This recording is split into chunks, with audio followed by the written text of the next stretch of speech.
Who calls Whatcom County their home? Raise your hand. Perfect. So, who knows about the jail tax vote that is happening today? How many people understand the relevance of it and the impact it actually has on our community? Kind of, sort of, so-so, couple hands, positive, yes. Well, the jail tax vote is not the only solution. It is just the one that our county is presenting to us. I knew about it. I had no idea the impact. I had no idea the future impact on the future generations to be raised here at Whatcom, on the impact it will have in their lives. So I did some research, and the only reason why I did is because I care about where we live, and I care about the upbringing of everyone in elementary school that has yet to grow up and get a job, and I honestly care because of my paychecks. So we should all care about the possible outcome that this vote today, last day to vote, will have upon the future and right now. Your weekly paycheck, your monthly paycheck, everything, your tax income, every line of your life within Whatcom County, basically. So I will explain why there is a jail tax vote in the first place, the reason for it. I will be giving a possible solution that could overall take care of and discard the jail tax vote, period. And then I will paint a picture of what will happen if that vote becomes a yes or if that vote becomes a no. So the problem is that the two jails that are here in Whatcom County are overcrowded and overpacked. As you see, that cell should have 4 people in it.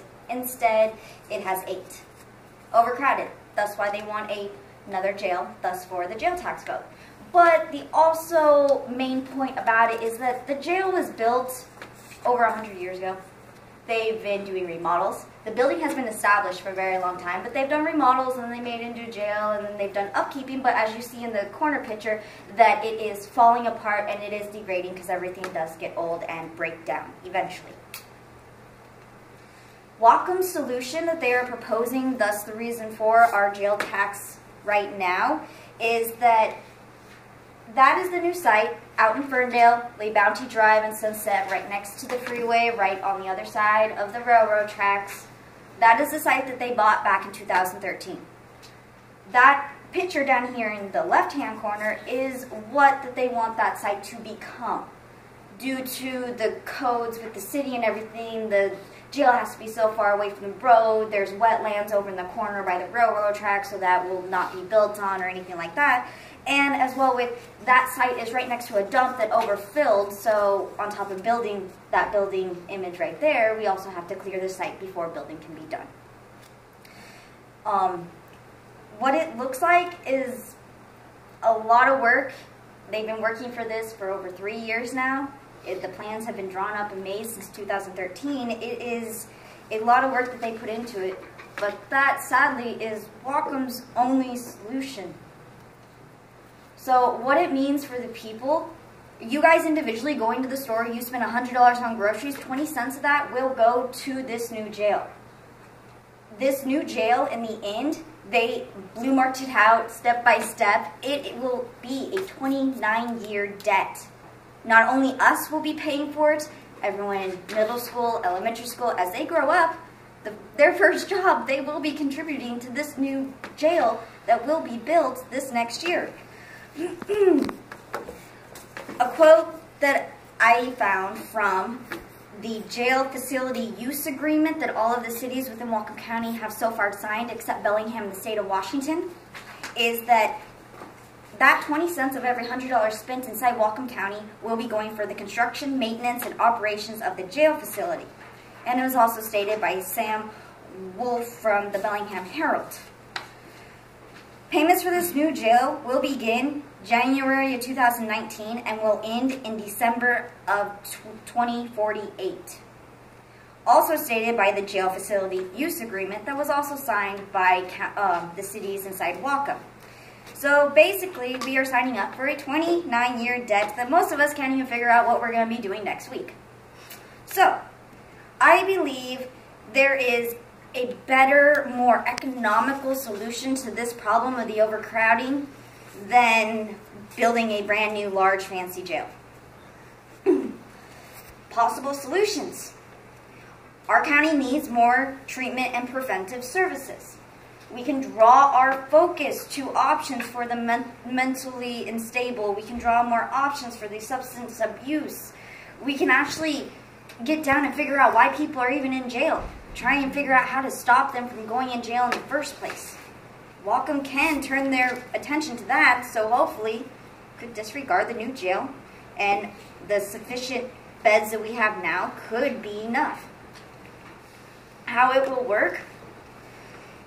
If it has been working so far, which it has. 2015 we put in this vote. 2015 we all turned it down. Since 2015, Whatcom County has established an incarceration preventive reduction task force. They've established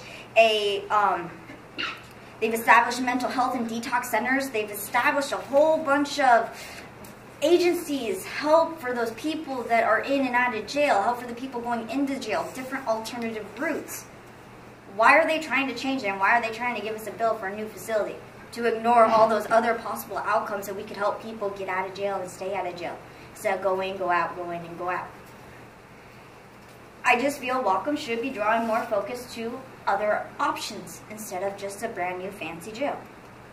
To redirect their focus, most focus should be steering people in a different direction, not locking them up and throw away the key and forget about it.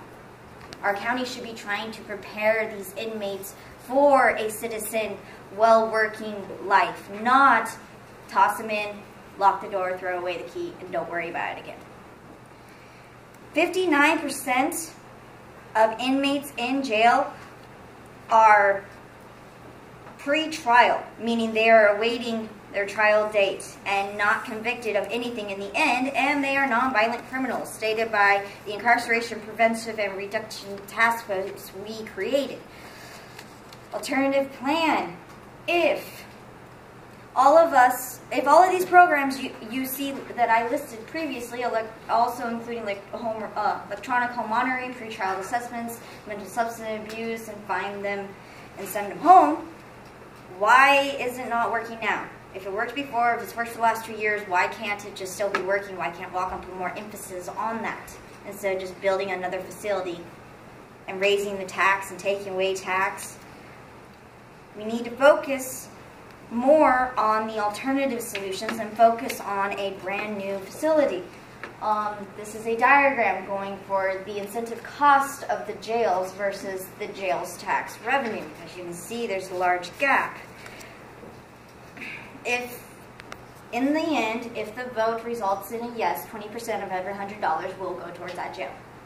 AKA, 29 years later, that jail will hopefully, fingers crossed, be paid off, but inside of their agreement, it shows that that probably won't happen, but that is what they are aiming for, is 29 years from January of 2019, this jail will be paid off. People will be signing up for that 29-year debt if the vote comes back a yes at the end of this month. We will be putting the future generations into debt without even giving them a chance to help our community at all.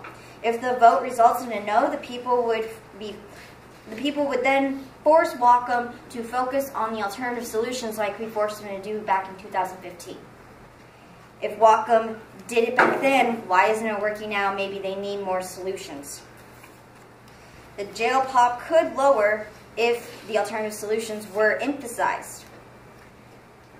The benefits of yes, Whatcom can disregard the jails, use it for something else within the community. Quality of life, safety of guards will improve.